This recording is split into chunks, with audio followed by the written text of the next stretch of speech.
Cinema hall থেকে বেরিয়ে দেখি আমার ছাত্রী একটা ছেলের সাথে হাত ধরাধরি করে বের হচ্ছে। আমাকে দেখে আমার ছাত্রী চমকে গেল। আমি কিছু না বলে চুপচাপ ওদের সামনে থেকে চলে গেলাম। পরের দিন যখন আমি আমার ছাত্রীকে পড়াতে যাই, তখন ছাত্রীর বাবা আমার শার্টের কলার ধরে বলে, আমার এত সাহস কী করে হলো যে তার মেয়ের শরীরে হাত দেওয়ার আর বাজে ইঙ্গিত দেওয়ার। আমি অবাক হয়ে ছাত্রীর বাবার কাছে জানতে চেয়েছিলাম আমার নামে এই নোংরা কথাটা কে বলল। ছাত্রীর বাবা আমার ডান গালে থাপ্পড় মেরে বলেছিল এই কথাটা নাকি আমার ছাত্রী নিজেই বলেছে। ছাত্রীর বাসা থেকে বের হয়ে চিন্তা করতে লাগলাম, শহরের মেয়েরা স্মার্ট হয়, কিন্তু এতটা স্মার্ট হয় জানতাম না। আমার অপরাধ ছিল আমি আমার ছাত্রীকে বয়ফ্রেন্ড সহ সামনাসামনি দেখে ফেলেছিলাম।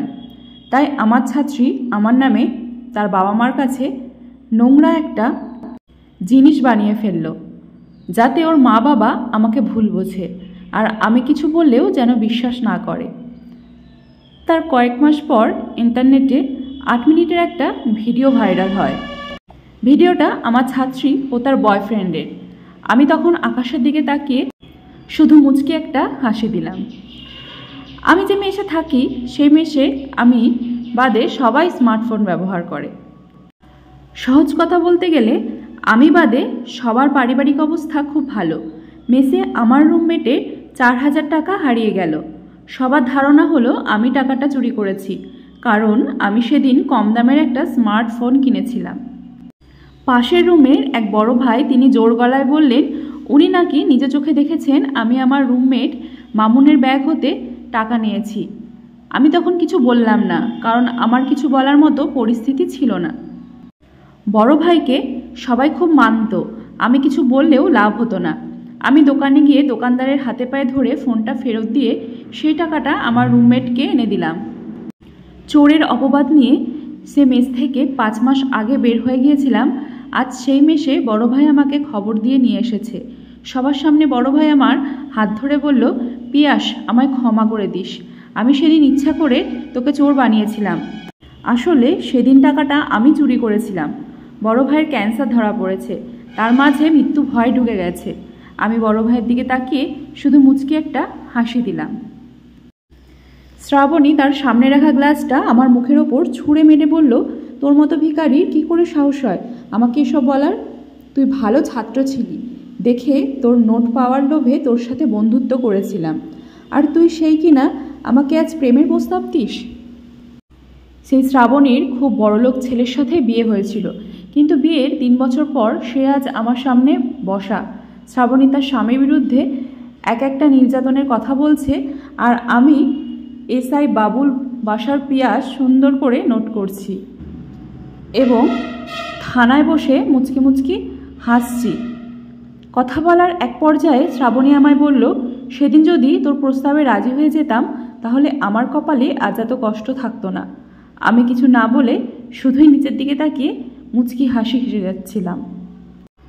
আর এই একটা হাসির অর্থ হলো, কেউ তোমার ওপর অন্যায় করলে সে তার প্রতিদান পাবেই।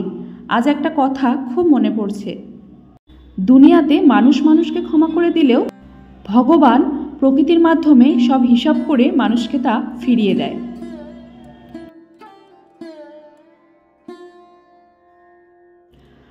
নমস্কার বন্ধুরা, আমি নবনীতা চলে এসেছি প্রতিদিনের মতো তোমাদের সামনে আমার ডেলি লাইফস্টাইল ব্লগ শেয়ার করতে। তো দেখতে পেলে ঘুম থেকে উঠে টুকটাক কাজকর্ম সমস্ত সেরে স্নান করে পুজো টুজো দিয়ে চলে এসেছি রান্নাঘরে এসে রান্না টান্না বসিয়ে দিয়েছি জোর কদমে। আমার বাড়িতে 8টা বাজলেই রান্না বান্না তোড়জোড় পড়ে যায়। তো যাই হোক, যারা আমার ব্লগ দেখো অবশ্যই জানবে কেন, কিসের জন্য, কী কারণে।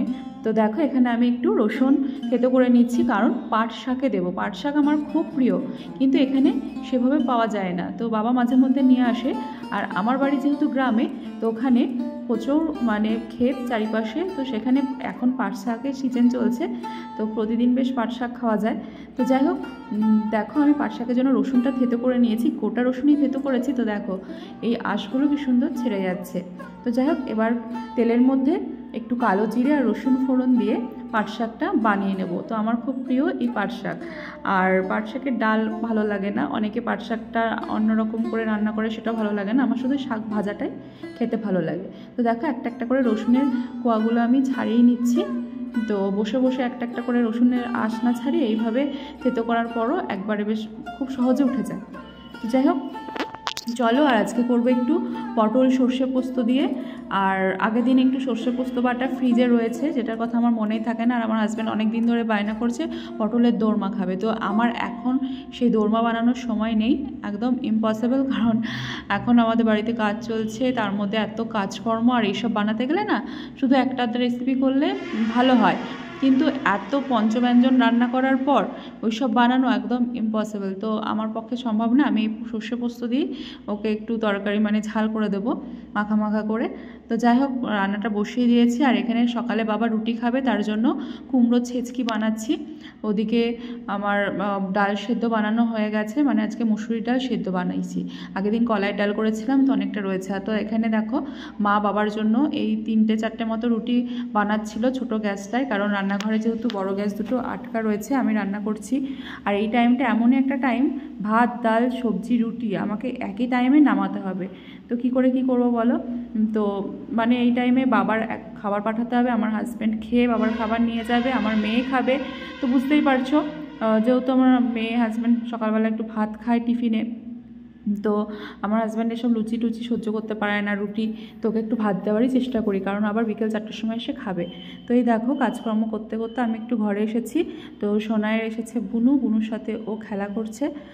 তো এখন আর ওর পাত্তা পাওয়া যাবে না। ওর বুনু এসছে, ওর ভাই বুনু আসলে ও মানে আর কাউকে চেনেই না, এরকম একটা ব্যাপার। তো দেখো আজকে রান্নাবান্নাটা হয়ে গেছে। তো